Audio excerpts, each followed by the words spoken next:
G'day guys, and welcome to another cracking edition of Investing in the US, an Aussie's guide to US real estate, the #1 podcast geared towards helping investors and entrepreneurs break into the US market. From Los Angeles, I'm your host, Reed Goosens.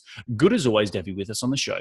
Now, as you know, it is my job to explore, dissect, and interview the cream of the crop when it comes to real estate investing here in the United States, so you can all make the right investing decisions to create massive amounts of cash flow that will lead to long-term wealth and financial freedom. If you do like this show, please give us a review on iTunes, and you can follow me on Facebook and Twitter at Reed Goosens. That's ReedGoossens. Today on the show, I have the pleasure of speaking with Mark Allen. Mark is a Dallas-based multifamily and single-family rental portfolio broker with SVN who fell in love with real estate investing in 2009. Mark attended West Point, the U.S. Military Academy, and served in the U.S. Army as a field artillery officer deployed to eastern Afghanistan. Mark has since left the Army and has been investing in real estate ever since. Recently, he quit his corporate job to focus on real estate investing full-time and on the brokerage side. So without further ado, let's get him out here. G'day, Mark. Welcome to the show. How you doing today, mate? Reed, doing well. Thanks for having me. Mate, my pleasure. It's great for you to be on the show. I know we met up a few weeks ago at the IMN conference. Pretty excited to finally put a face to a name or a voice, because I know you and I have been talking for quite some time now over the phone. So really excited to get you on the show today. But before we dive into the nuts and bolts of today's show, can you elaborate a little bit more on your background and what was the mindset shift in your life that you wanted to pursue real estate investing full time? Yeah, sure. So first of all, thanks for having me. So my family was in real estate. So I have a real estate background. My dad was a single family developer. He did everything from tract homes to multi-million-dollar homes. So primarily custom homes, but when the market was cruising like it is now, he was developing. And one of the, kind of a big lesson learned from that is he put all his eggs back into one basket. And this can go in a couple of different ways, but I think a key is and something I learned from him is to diversify, and maybe just not in real estate, but within real estate as well. Maybe not all in the same asset class, and definitely not all in the same market. I think it's good to be diversified over several markets. So anyways, my dad was a developer. His parents were real estate brokers, both commercial and residential throughout my small town just south of Orlando, Florida, where I grew up, and went into West Point. And my junior year, we got a career starter loan at 0.5% interest. It was $35,000 at 0.5% interest. And a lot of my classmates were out buying new Corvettes and maybe throwing a good chunk of it on black in Vegas, whereas my dad said, "Hey, you're going to buy real estate." So, being in 2009, the market had just fell off. It had been hit pretty hard. So he helped me to go out and find a foreclosed condo in Melbourne, Florida, which is on the east coast of Florida. And that started my real estate venture there in college. And I was able to cash flow quite nicely. And I still own that asset today. So that's what got me going. And then I got into the Army and was like, man, I have some free time. I want to put the best use to my free time. So I started acquiring properties with like little to no money strategies, mostly single family homes throughout the Austin, Killeen, Fort Hood area. Built up a small portfolio, and then started selling those off in 2014, 2015. Because I was able to capture some equity as I came into those, and took that equity and started flipping homes here in Dallas once I moved here 2.5 years ago. And I was like, man, I'm at this point I'm selling software, and I'm flipping real estate, and I really just had no life. So I'm like, I need to become a little more passive. So just over 2 years ago, I started connecting with some local private apartment investors, multifamily investors. And from there, really started to understand the benefits of, primarily the economies of scale and kind of scaling from a passive perspective. That caught fire there on multifamily. So here I am today. 2 years later, I decided to quit my corporate job and go full-time into real estate. And today my primary focus is on the real estate brokerage side as I get this business up and going as of about just January of this year, end of January this year. So. Well, not, mate, that's an incredible story, and something that sound like you've done it all, right? You've invested in condos in Florida, to investing in Dallas, to investing in Austin, Texas, selling some of your portfolio, being involved on the passive side in real estate. It sounds like a real estate syndication. So it sounds like you've had your hands in, as you're saying, quite a diversified portfolio, which is what your dad was sort of bestowed upon you as a young kid. So well done. I want to just clarify one thing. You said Melbourne, Florida, right? That's Melbourne, like Melbourne, Australia. Is that the same one? Yeah, that's same. Yeah, same, but different. Same, but different. It's is it a hustling metropolitan area like Melbourne, Australia? It is a secondary market in Florida, but the whole they call it the Space Coast area of Florida, and it's growing quite rapidly. There's a lot of new development and a lot of growth in that area. And I take it Space Coast meaning to do with NASA down there? Exactly. Yep. Nice. So they call that area Space Coast due to NASA. Awesome stuff. Well, mate, I've got you on the show today because I like talking to brokers a lot. I like getting, the pocket listings. I like getting relationships. I like building all that stuff. But the thing is, there's so many listeners out there that want to get involved in multifamily or even in single family. And where we are in today's market is that it's really, really hot. 2017, it's a hot market, regardless of what type of investing you're in, people are looking for yield. So how do newbie investors build that credibility with investors, with brokers, straight off the bat if they don't have any credibility? And what sort of advice can you give to those people out there listening today? Yeah. So I think there's three things I want to hit on here. Perfect. It's going to be relationships. It's going to be preparation, showing that you're prepared, and potentially a JV partner. I think that's the theme of real estate as a whole. It's all about relationships, and that's whether you're an investor in single family or an investor in retail. No matter what, you need to have broker relationships. You need to have, build a team, have attorneys on your team. You need to have lenders on your team, so on and so forth. So it's all about establishing relationships and building a good team. Right. Okay. So on this, let's drill down into your first point there on relationships. I think it's a very good key to, and we can segue into the other two in a little bit. How does someone get a relationship with a broker? Do they just start cold calling? Do they start attending networking events? How do you get approached by newbie investors in your work day to day? Yeah, primarily. So it's a mix, and everyone has their own style. But I tend to meet the most new investors here locally in Dallas-Fort Worth at local meetups. Also local networking events. There's a group called Old Capital, and they host a pretty widely known real estate meetup type networking event. They also have a podcast of their own. But I would say it's a mix of both calls. I do get cold calls from investors as well as kind of hitting the pavement and being out meeting different folks. Nice. I think that's really important. I actually have had Michael Becker on the show talking about multifamily financing, which was a really cracking episode back, I think, in the mid-60s range, episode 61 or 62. If you are listening, go back and listen to that show. But I do like what you said about getting out there, getting involved, and sort of rubbing shoulders, right, with guys like yourself who have access to those great deals. So new investors can hopefully one day get access to those great deals, right? Yeah, it's very important. It's going to be a world of difference if you can hit the pavement, get out there and get face to face rather than just a phone call. And in your local market, in primary cities, major metros, brokers are out hitting the ground, and they're going to be out at different networking events and meetups. So I'm sure there's one in your market. Nice. What advice would you have to people investing out of state? Say they live here in Los Angeles or live in New York, but they like multifamily investing in Texas. How would they go about trying to really create a connection with someone like yourself? Yeah. So, I think it's like anything. So keying on the relationship, it's maybe giving a call if you're going to be in the area and you're really interested in the market.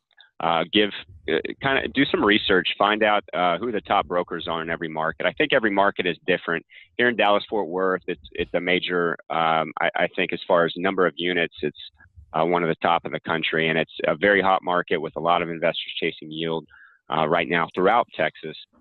So DFW is different than many markets, whereas we have, let's say, I'm going to say 10 to 12 really good brokers. So if you go to Houston, for example, there's probably 3 brokers that hold about 90% of the deal flow. And Right. I think that's more evident in cities like Houston or like a Phoenix or something like that.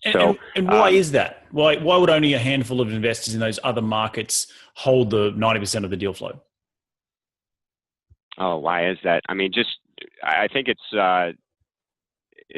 really maybe the culture in the city, but also there's in a city like Houston, let's say, ARA or a Jones Lang LaSalle. I think they're pretty dominant in that market, but Right. the brokers that have been there in that market for 25 plus years. So Sure. over time, again, it all leads back to relationships. That's Those brokers have established, relationships, have built a business based on relationships over time. No, that's good. That's very good stuff, and I could imagine part and parcel of why 90% of three brokers have 90% of the deal flow is probably because we are in such a hot market that sellers are going directly to the guys that get deals done, right? And if you have 20 years or 30 years experience in a particular market, it's just natural that the word of mouth is going to get out that you need to go to ARA or Marcus and Millichap or one of the big brokerage firms.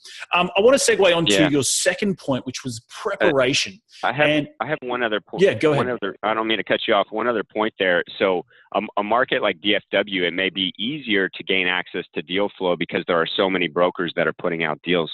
Whereas if you come across a market where 2 or 3 of the brokers hold the majority of the deal flow, it's going to be more tough to break into that market because, most likely they've been in the market for a very long time and they have long-standing relationships. So I think it's a good point to highlight. No, I think that's a very good point to highlight. And one other thing I would like to give a little tidbit is try and, aim for someone like yourself, Mark. You're a young guy, you're eager, you want to get deals done. If you're also young entrepreneur, real estate entrepreneur looking to break into multifamily, connecting with sort of like-aged people I've found has been really helpful in my business. Seeing that I'm in my early 30s, seeing other people in their early 30s, it's sort of just there's just this natural connection rather than trying to entice a 50-year-old broker who's been in the business who looks at a young buck like us and say, what do you got to offer me, sort of thing. So, do you have any comment on that?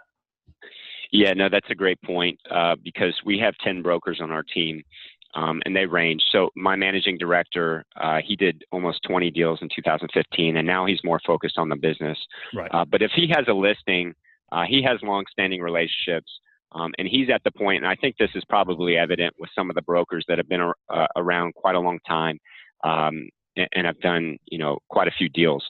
So if he has someone contact him that's new, what he's going to do is pass them on to, a broker like me, one of the younger guys. So I think from the start, it's best to if you are a younger investor to contact younger brokers, because at the end of the day, they're more willing to put deals in front of you than maybe someone more experienced or that has been in the industry longer, that has stronger relationships and maybe even doesn't want to deal with buyers like my managing director. So, no, all very, very good points. But I want to segue into the second point that you brought up earlier in the piece, which was preparation. I talk a lot about on this show credibility booklet. Trying to establish credibility through some sort of PDF or physical form that you can send brokers to show that you're more than just a cold caller or an emailer. You have more to give. So talk to me a little bit about what you define preparation and what you like to see from newbie investors when they approach you. Yeah, that's huge. I have newbie investors call me weekly and even send me emails, cold emails as well. But the ones that, are set apart are the ones that are prepared, and they usually have some sort of business plan or a business plan presentation that's broken down, and it really highlights what they're looking to acquire, what their team looks like, including their equity partners. So I think that's a very important piece as well. If you're a newbie investor and you have 3 really strong equity partners that are already lined up, and they say, I have this amount of equity that I'm looking to place, I think that really sets you beyond some of the other investors who just call, or maybe you meet them at a networking event and they say, hey, I'm looking for B and C class multifamily value add. Here's my card. Isn't that what everyone's looking for? Yeah, right. Exactly. So if you can really hone in and be specific on what you're looking for, that definitely sets you apart. And I would say I am very much more likely to put deals in front of new investors that even if they're maybe not prepared, if you can present that you're prepared with a presentation like that, that's definitely going to set you apart. And then I think the other thing, maybe we'll get into it after, but potential JV partners. If you're bringing someone on your team that has experience closing, deals 100 plus units in size or more, whatever the case may be.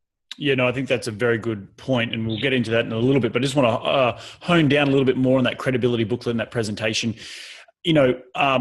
What do you've said that you like to see, maybe the target properties. Do you like to see the sort of target demographics that people are looking to rent to if they are looking for large multifamily?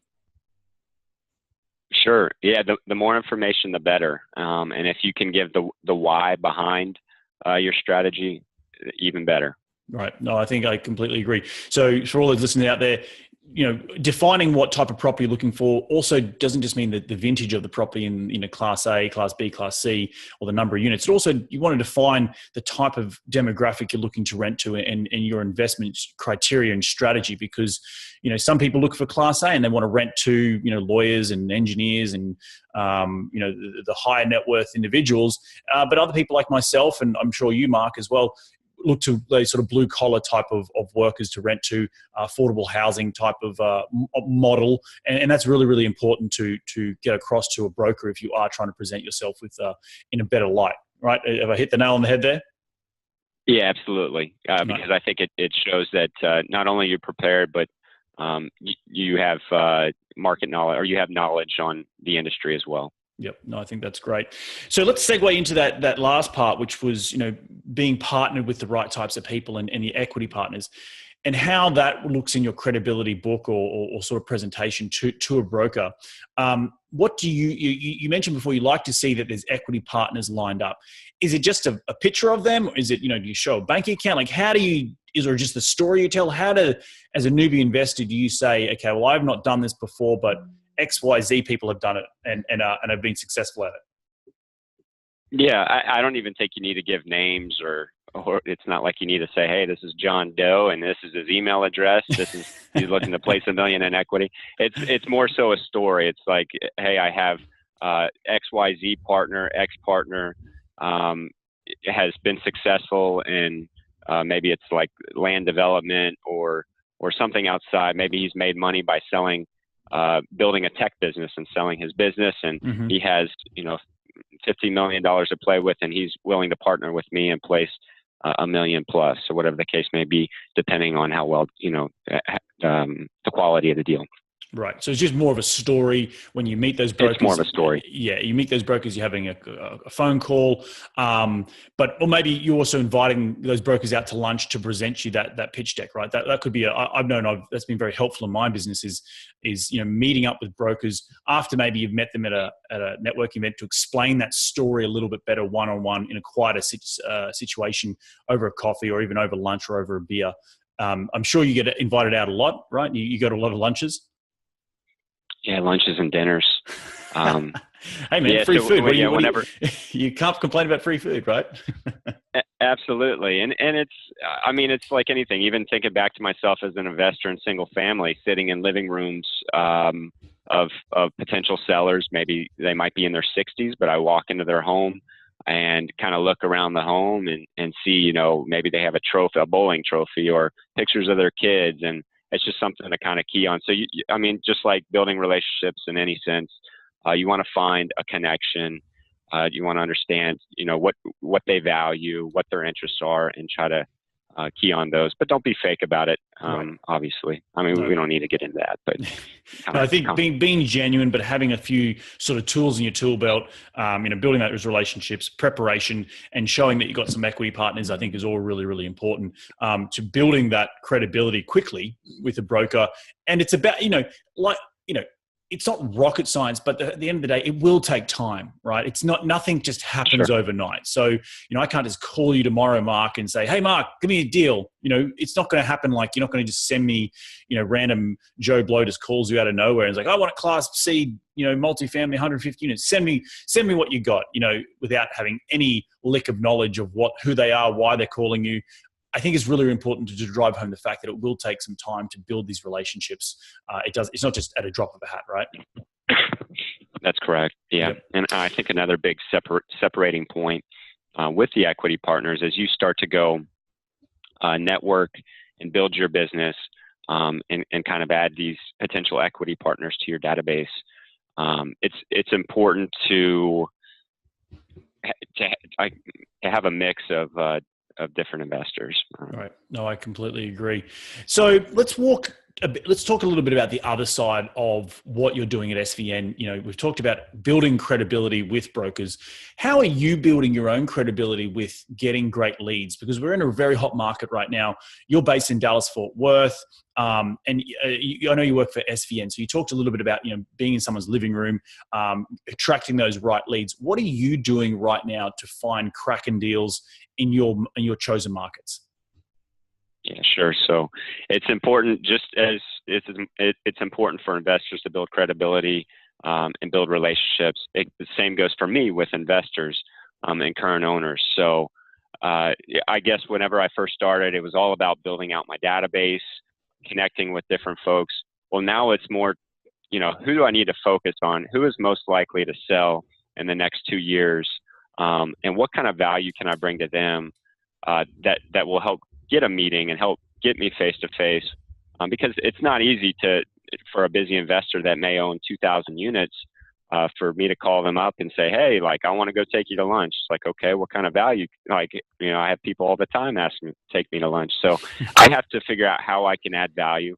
And maybe that's continually, it may be a series of 4 or 5 touches via phone calls where I'm saying, hey, property close to right next to yours just traded at 45 a door, and this is kind of what's going on. Or, hey, I just talked to this owner who owns 2 blocks down, and they're doing XYZ to their property, and they're going to push rents to this level. So little things like that is how I continue to try to add value.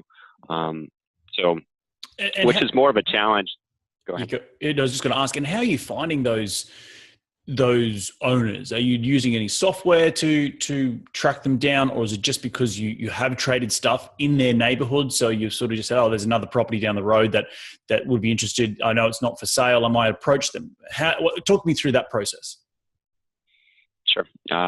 Each brokerage is going to have their own database, but more importantly, they're going to have software. The big ones out there are CoStar and Yardi Matrix.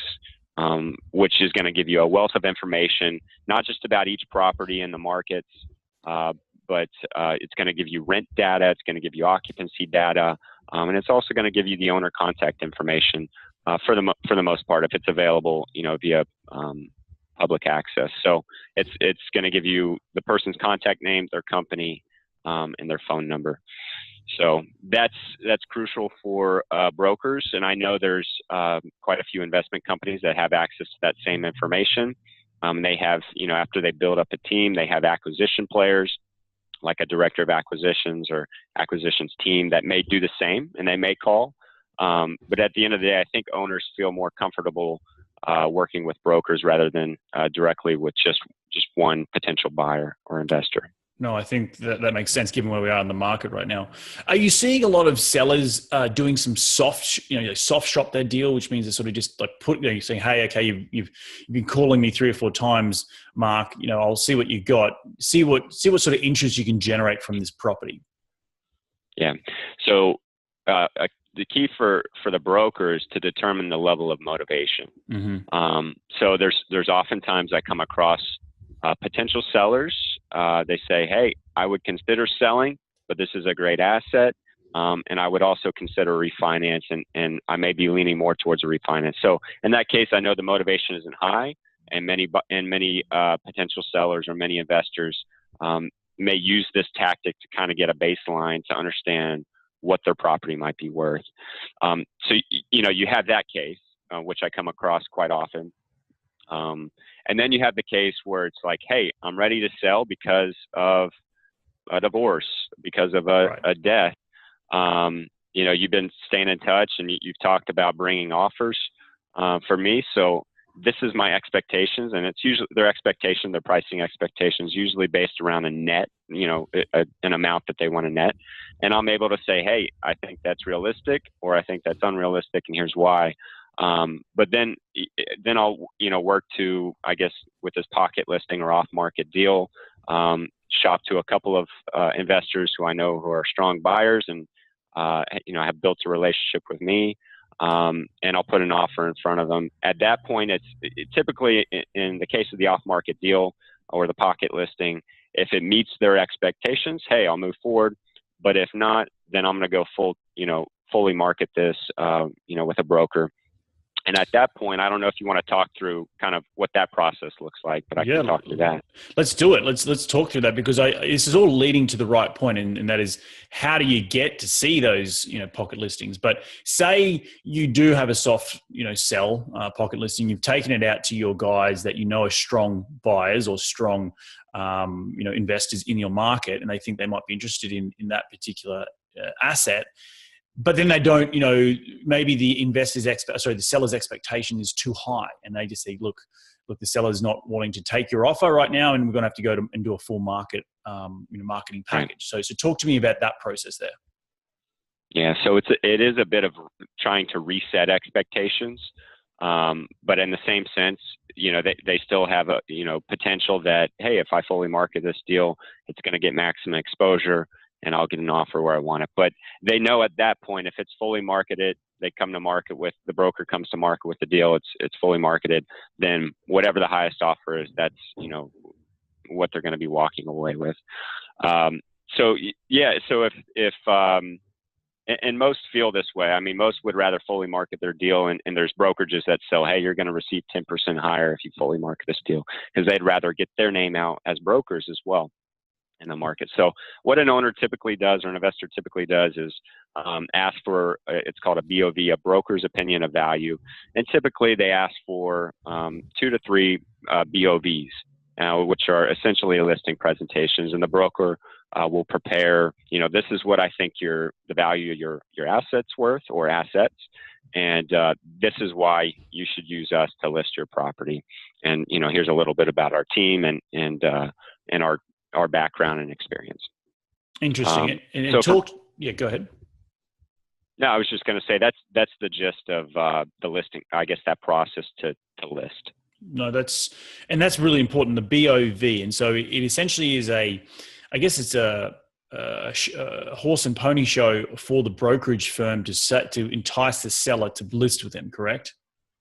That's correct, yeah. Yep. Interesting stuff. And so when you do your underwriting to get that BOV, are you because I see obviously a lot of marketed packages that may be a little aggressive based on their cap rate. So are you, because obviously you're going to try and sell it, but you also want to attract the buyer to sell with you. So you're going to have to be a bit aggressive when it comes to cap rates and when it comes to your underwriting assumptions. So talk to me a little bit about that process and how you want to sort of tread that line, knowing that you've got sellers, so buyers who want to buy that deal at a particular price, but not also setting an expectation too high for the seller.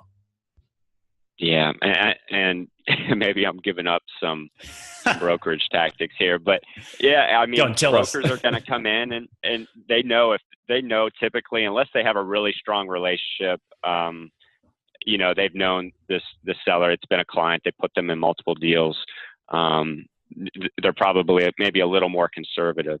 But anyways, typically if I know that there's two or three other brokers competing for the listing, I'm going to be realistic. I need to be realistic, because what we don't want to do is push the value too high, and then we end up winning the listing and we come to market and everything's falling way short. or falling short for that matter. And then it doesn't make us look good as brokers. We want to hit or exceed what our opinion of value was. But primarily we want to hit about where the strike price is. So I think there's a balance. You know, in a case where it is competitive, you might want to try to make a few small adjustments where you may be pushing just a little bit, but you want to stay within realistic expectations. No, I think that's great. That's great stuff. It just illustrates to the listeners out there what brokerage firms also have to go through to get great deals in this market. So really awesome stuff. Let's talk about submitting a strong offer and how that can give you some credibility on the buy side as well as just your credibility pitch deck. Because and talk a little bit about hard money and how that also may help you with submitting a strong offer. Okay. So yeah, I mean, it's the broker's job to help guide the seller, and sellers are going to have, I mean, at the end of the day, they care about how much they're going to net, and whether that's to return the equity to their investors or to themselves if they're just a private, maybe high net worth investor. So I mean, regardless, they care about how much am I going to net. Right. So I'm not sure where I was going with that. Can you repeat the question? So it was more to do with. I know where you're going. You're going with the point is that sellers, you want to hit the seller's expectation. So submitting a strong offer. I know in today's market, I've been submitting a lot of offers with hard money. For those listeners out there that doesn't know what hard money is, maybe explain it to them what that is, and then also how submitting offers on multiple deals gives you more credibility on the buy side as an investor, not only just your credibility pitch deck. Okay. Yeah. So I guess where I was going with that is, you know, most sellers are going to care more about price. Like we were just in a situation with 810 units in Houston. And, you know, we had 13 offers. And although it's our job to help guide, you know, hey, this offer may be the best price, but the one slightly under that, you know, their terms are better. So when you look at terms, it's your background and experience. You know, how many deals have they closed in the past? And then, you know, how much skin in the game are they putting up front? And that typically goes with, you know, how much hard money are they putting up front? And that, I mean, it really ranges. I mean, it depends on the investor's sensitivity to risk.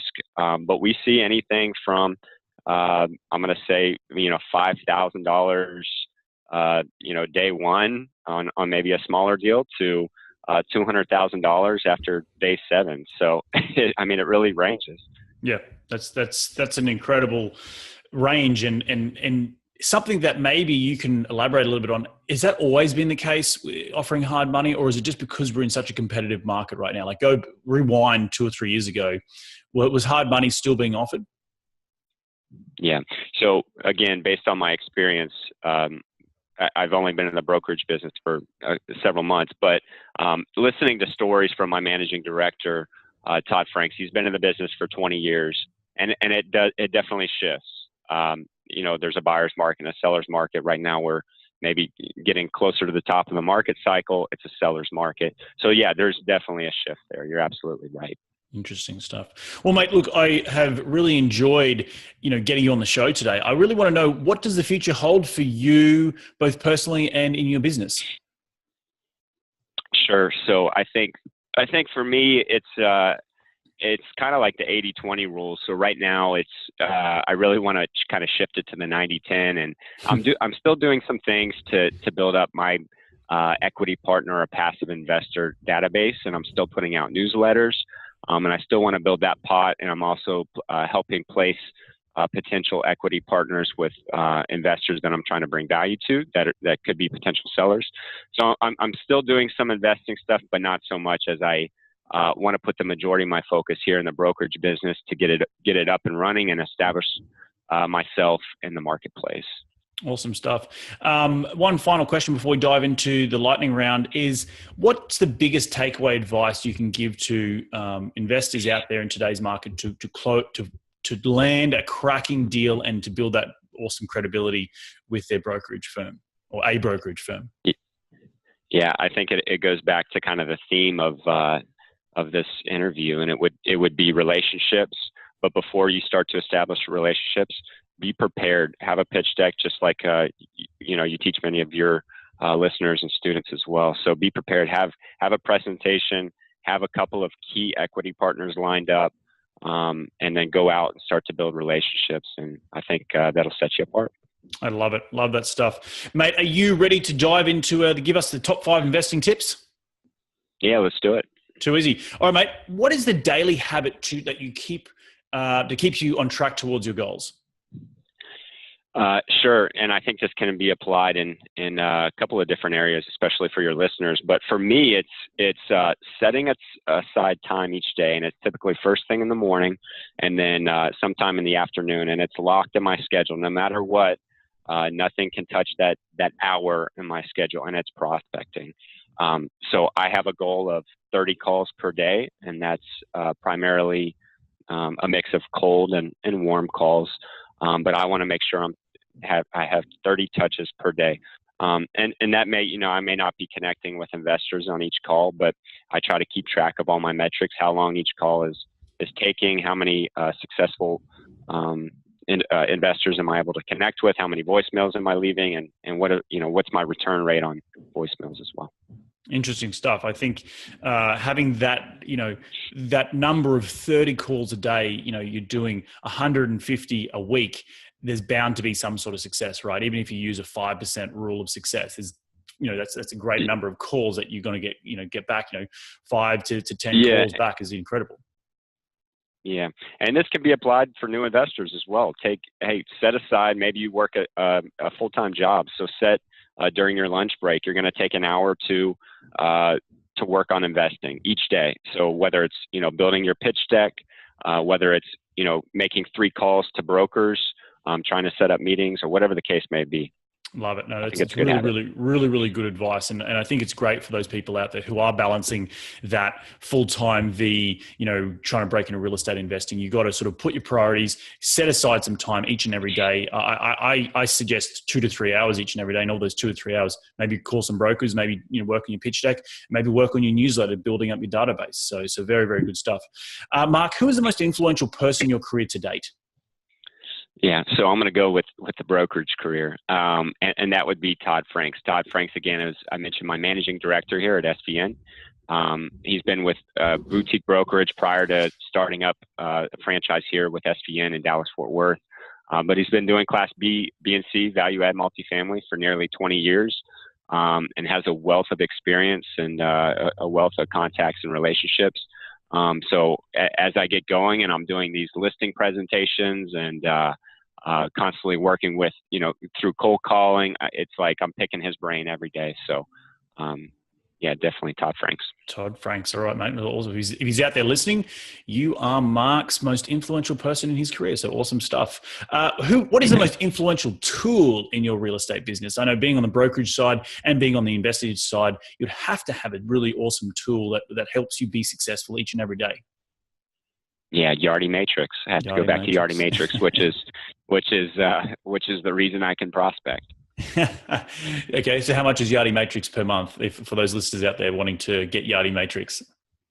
Yardi Matrix. So we were cut a special deal through SVN with Yardi Matrix, and I think we pay $75,000 a year for that subscription. So yeah, that gives us access to, and that's a discounted rate. So that gives us access to the entire nation. So any market. So for example, if I'm selling in Killeen, Texas, which is a military market, I can call in every other military market across the nation, for owners and investors because they may be more likely to invest in Killeen, Fort Hood area. Nice stuff. No, so, that's incredible. Yardi, very, very, very powerful tool. But $75,000 a year doesn't come with a cheap price tag either. So, mate, what's been your biggest failure in your career to date, and what have you learned from that failure? Yeah, sure. I think it would go back to my first single family flip when I bought a distressed home, renovated it, and went to sell it for a profit. And it was backed up. So one, it had to do with the comparable properties, and this one was backed up against a pretty busy road, whereas the properties across the street on the interior were selling for about $100K more $100,000 more than this property backed up on the road. So I think there's a couple of things that I missed on due diligence, and I didn't have much due diligence time because I was actually buying from a wholesaler. But it can be applied in anything in real estate. Due diligence. There's a good book out there. I can't remember the name off the top of my head, but it's all about real estate due diligence. And I think it's very important to, especially in multifamily, go through each and every unit. There are third-party companies out there that are due diligence companies that'll work, look through all the financials, go through every unit, full-on inspection. So I think that's key for real estate investing. So did you end up not getting any profit from that deal, or was it just because you'd over assumed the exit price, and that exit price meant that you didn't make as much profit, or you might have been even in the hole? Yeah, I made just over $600. So for the price point, for the price point, it wasn't much. And probably the amount of work you put into it, right? Your time. I did a flip in Philadelphia.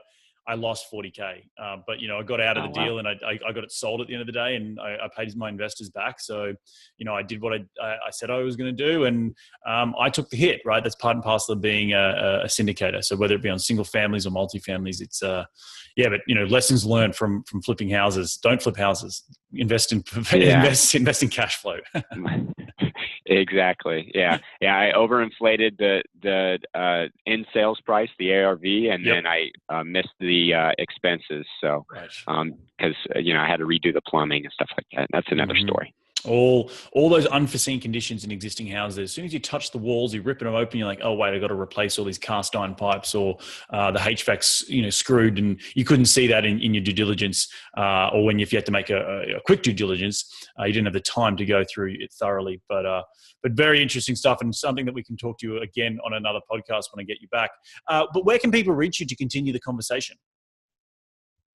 Sure. You can reach me via my website, which is www.allen-investments.com, or feel free to drop me a note, mark.allen at svn.com, and that stands for Sperry Van Ness for those that aren't familiar with SVN. It's very, very nice. Okay, we'll have all that up on my website. Well, Mark, I want to thank you so much for dropping by today, having a chat with us, and providing some cracking information. Just to recap, and I think you did a really awesome recap before, is this, the three major points. That is relationships, being prepared, and having your equity partners lined up to, be making that credibility connection with those brokers, inviting them out to lunch, but also having those documentations prepared, getting out on the street and getting to networking events and rubbing shoulders with brokers is a great way of making that credibility and getting those pocket listings. Did I leave anything out? No, that was it. Reed, thanks for having me, and I hope there were some good key takeaways here for your listeners. Yeah, mate. Well, thank you so much for dropping by. Enjoy the rest of your week, and we'll catch up soon. Well, there you have it. Another great cracking episode, jam-packed with some incredible investing advice and actionable steps. Some great takeaway pieces of advice. If you do want to reach out to Mark, please hit him up on his website. Make sure you check out all the show notes up on my website at rsnpropertygroup.com. Just remember to click on the podcast tab. Thanks again for taking some time out of your day to tune in to continue to grow your real estate investing knowledge, as that's what we're all about here on this show. Continue to grow your financial IQ. We're going to do this all again next week, so take care, be safe, and remember, happy investing.